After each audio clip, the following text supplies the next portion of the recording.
नमस्कार दोस्तों, कैसे हैं आप सभी। आई होप कि बहुत अच्छे होंगे और अच्छे से स्टडी कर रहे होंगे। तो आज के इस वीडियो में हम क्लास 10th का प्रश्नावली 5.2 का प्रश्न क्रमांक हम 18 को सॉल्व करेंगे। तो शुरू से अंत तक बन रहेगा। यहाँ पे क्वेश्चन मिला कि किसी एपी के चौथे और 8वें पदों का योग 24 है तथा छठे और 10वें पदों का योग 44 है। इस एपी के प्रथम 3 पद ज्ञात कीजिए। तो चलिए हम सॉल्व करते हैं। तो लिख लेंगे हम पहले बाबू हम हल, ठीक ना, और लिख लेंगे दिया है। अब क्या दिया है, तो यहाँ पे बोला है कि चौथा और 8वें पदों का योग 24 है ना। तो चौथा पद को हम क्या लिख सकते हैं, A4, और 8वां पद को लिख सकते हैं A8, है ना। और इस दोनों को जब हम जोड़ते हैं तो बराबर कितना आता है बाबू, 24 आता है, जो कि आपको प्रश्न में बोला गया है। कोई दिक्कत नहीं। तो चौथा पद का फॉर्मूला क्या हो जाएगा, इसका हो जाएगा फॉर्मूला A प्लस के 3D, ठीक ना, प्लस 8वां पद का फॉर्मूला हो जाएगा A प्लस के 7D बराबर 24 है। तो हम लिख लेंगे बाबू 24। चलिए A से A को अगर हम जोड़ते हैं बाबू तो क्या आएगा, 2A 3D और प्लस के 7D, दोनों को जोड़ेंगे तो 10D बराबर 24 है। तो हम लिख लेंगे 24। अब इसमें क्या करेंगे, हम 2 कॉमन ले लेंगे, क्योंकि 2 से यहाँ भी भाग जा रहा है, 2 से यहाँ भी और 2 से यहाँ भी। तो 2 कॉमन लेंगे तो क्या बचेगा, A बचेगा, और 2 पंचे 10 माने कि 5D बराबर 24 है। तो हम लिख लेंगे 24। अब देखिए बाबू 2 गुना में है ना। तो अगर बराबर के इस साइड लाते हैं तो 24 के नीचे भाग में आ जाएगा, ठीक ना। तो लिखेंगे हम A प्लस के 5D बराबर 24/2, कितना से कटेगा बाबू, तो 12 से कटेगा, ठीक ना। तो ये हो जाएगा A प्लस के 5D बराबर 12, और इसको हम समीकरण 1 मान लेंगे, ठीक ना। चलिए उसके बाद लिख लेंगे हम फिर। अब हम पुनः सवाल को पढ़ेंगे।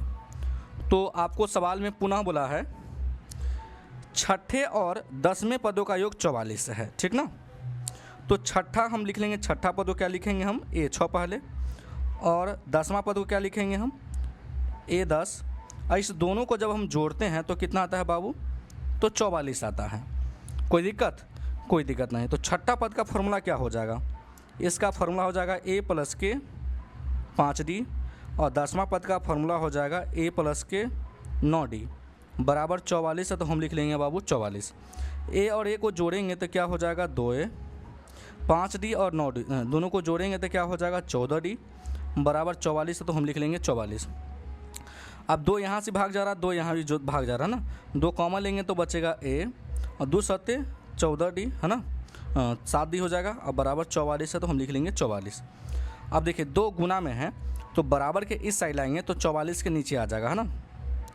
तो लिखेंगे A प्लस के 7D बराबर 44 बटे क्या हो जाएगा बाबू, 2, कितना से कटेगा, तो 22 से कटेगा, ठीक ना। तो क्या हो जाएगा, A प्लस के 7D बराबर का 22, और इसको हम समीकरण 2 मान लेंगे। तो मेरे पास क्या मिल गया, एक समीकरण 1 मिल गया और दूसरा समीकरण 2 मिल गया। इन दोनों समीकरण को क्या करेंगे बाबू, तो इसको विलोपन विधि से हम सॉल्व करेंगे। कोई दिक्कत नहीं। तो समीकरण 1 क्या है, तो देख लीजिए, समीकरण 1 है A प्लस के 5D बराबर 12। तो लिख लेंगे हम A प्लस 5D बराबर 12। समीकरण 2 क्या है, तो A प्लस 7D बराबर 22, और नीचे एक लाइन ड्रॉ कर लेंगे, ठीक है ना। चलिए अब देखिए A और A दोनों प्लस में, अगर चिन्ह समान हो, है ना, तो हम लोग क्या करते हैं, घटाते हैं। तो यहाँ पे लिख लेंगे घटाने पर।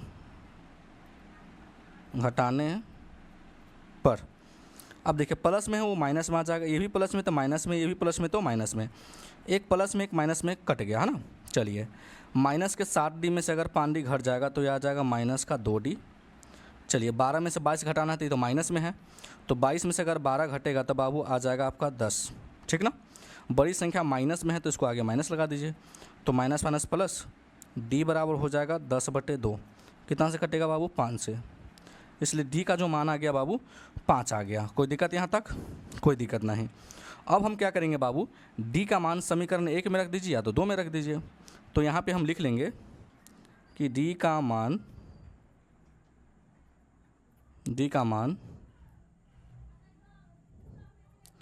समीकरण 1 में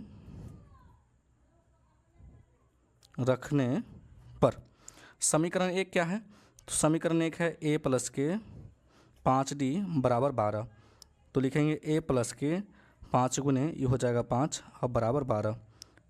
तो a प्लस के 50 25 और बराबर का 12, ठीक ना। चलिए फिर लिखेंगे a बराबर 12 माइनस का 25 हो जाएगा, इसलिए a बराबर आ जाएगा बाबू माइनस का 13। अब हमको 3 पद ज्ञात करना है ना AP के। तो चलिए हम बहुत आसानी से निकाल लेंगे।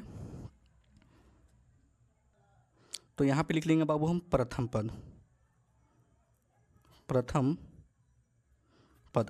प्रथम पद को हम A1 से सूचित करते हैं, है ना।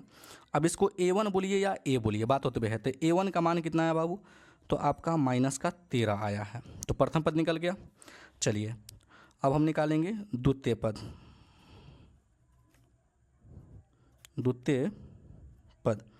दूसरा पद क्या हो जाएगा? A2।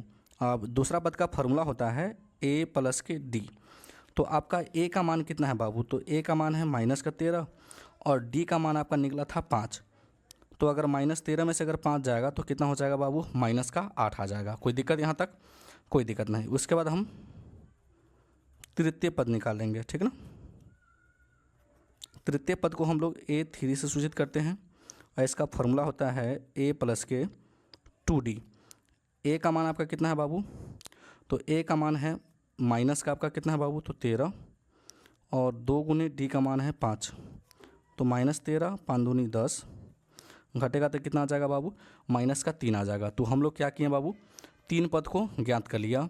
माइनस का 13 पहला पद हो गया, दूसरा पद कितना आ गया? माइनस का 8, तीसरा पद कितना आ गया बाबू? माइनस का 3। तो ये जो आंसर है बाबू राइट आंसर है। तो आई होप कि ये क्वेश्चन आपको बहुत ही अच्छे तरीके से समझ में आ गया होगा। अगर मेरे चैनल पर नए हैं तो वीडियो को लाइक कर दीजिएगा और चैनल को जरूर सब्सक्राइब कर दीजिएगा। वीडियो देखने के लिए बहुत बहुत धन्यवाद।